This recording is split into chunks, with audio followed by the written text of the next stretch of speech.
தாவேக தலைவர் திரு விஜய் அவர்கள் சொல்லும் வார்த்தைகளை கேட்டால் கொஞ்சம் விசித்திரமாக இருக்கிறது.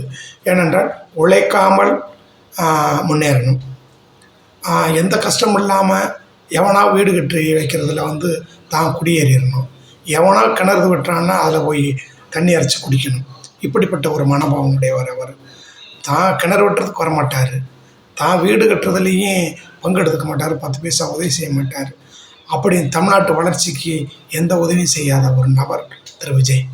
இதை ஈழ தமிழர்களுக்காக நிதியுதவிகளை நடிகர் சங்கத்திலிருந்து திரட்டிய பொழுது சாதாரண ஒரு கலைஞர்களாக இருக்கிறவர்கள் 5000 2000 கொடுக்குற போது இதே உச்சத்தில் இருக்கேன், நான் என்னென்னமோ பண்ணுறேன், 300 கோடி ரூபாய் விட்டுட்டு வரேன்னு சொல்கிறேன்.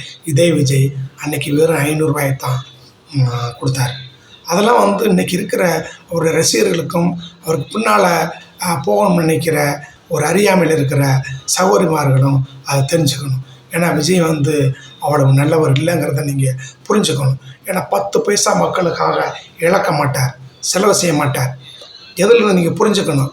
ஏன்னா இன்னைக்கு ஏற்கனவே பாடுபட்ட தலைவர்கள்லாம் இந்த நாடு இந்த மாநிலம் முன்னேறதுக்கு மக்கள் பிரச்சனைக்காக அந்த மக்கள் பிரச்சனைகள்லாம் தன்னுடைய பிரச்சனையாக நினச்சி அவங்க போராட்டம் நடத்தினாங்க. அதுக்காக உயிர் கொடுத்தவங்களாம் நிறைய பேர் இருக்கிறாங்க. அந்த அவருடைய ரத்தத்தில் நம்ம இன்றைக்கி வாழ்ந்துக்கிட்டு இருக்கோம், அவருக்கு சிந்தனை ரத்தத்தில் நம்ம வாழ்ந்துக்கிட்டு இருக்கோம். ஆனால் இன்றைக்கி விஜய் என்ன சொல்கிறாரு, அவருக்கு வர்ற பிரச்சனையை மக்கள் பக்கம் திருப்பி விடுறாரு. என்ன அசிங்கப்படுத்தணும்னா மக்கள் அசிங்கப்படுத்துறது, நான் வேறு தமிழ்நாடு வேறு இல்லை, நான் வேறு தமிழ்நாட்டு மக்கள் வேறு இல்லைன்னு சொல்கிறாரு. அப்படி சொல்கிற இதே விஜய், நான் ஒன்று கேட்குறேன், 300 கோடி ரூபா பணம் நீங்கள் ஒரு படத்துக்கு வாங்கினீங்கல்ல, அதையும் உங்கள் அக்கௌண்ட்டில் போட்டிருக்கீங்க. நீங்கள் வேறு தமிழ்நாட்டு மக்கள் வேறு இல்லை, தமிழ்நாட்டு மக்கள் எல்லோரும் அக்கௌண்ட்லேயும் போட்டு விடுங்க, ஏன் உங்கள் அக்கௌண்ட்டில் போட்டீங்க? அப்போ தெரியுதா? அது மட்டும் நீங்கள் வேறு மக்கள் வேறு, புரியுதா? ஏன் நீங்கள் மட்டும் அந்த பெரிய பங்களாவில் போய் வாழ்ந்துக்கிட்டு இருக்கீங்களே, ஏன் அந்த பங்களாவை மக்களுக்கு கொடுங்க. எத்தனையோ மக்கள் வீடு வாசல் இல்லாமல் இருக்காங்களே, அவங்களுக்கு அந்த பங்களாவை கொடுப்பீங்களா? இப்போ தெரியுதா? நீங்கள் வேறு மக்கள் தமிழ்நாட்டு மக்கள் வேறுன்றது. நீங்கள் எந்த காலத்துலேயும் மக்களுக்காக பாடுபட மாட்டீங்க. நீங்கள் செய்கிறது ஆபத்தான அரசியல், தெரியுமா? நீங்கள் செய்கிறது ஆபத்தான அரசியல். இந்த இளைஞர்களை தவறாக வழிநடத்த முயற்சி செய்கிறீங்க.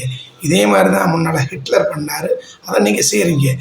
இருந்தாலும் தமிழ்நாட்டு மக்கள் அறிவானவர்கள், உங்களையும் ஏமாற்றிட்டு நீங்கள் சொல்கிறதெல்லாம் சரின்னு கேட்டுட்டு நிச்சயம் வளர்ச்சி அரசியல் சகோதரர்கள் மீதும் அக்கறை செலுத்துகிற திமுக அந்த கட்சிக்கு தான், டிஎம்கேக்கு தான் வாக்களிப்பாங்க.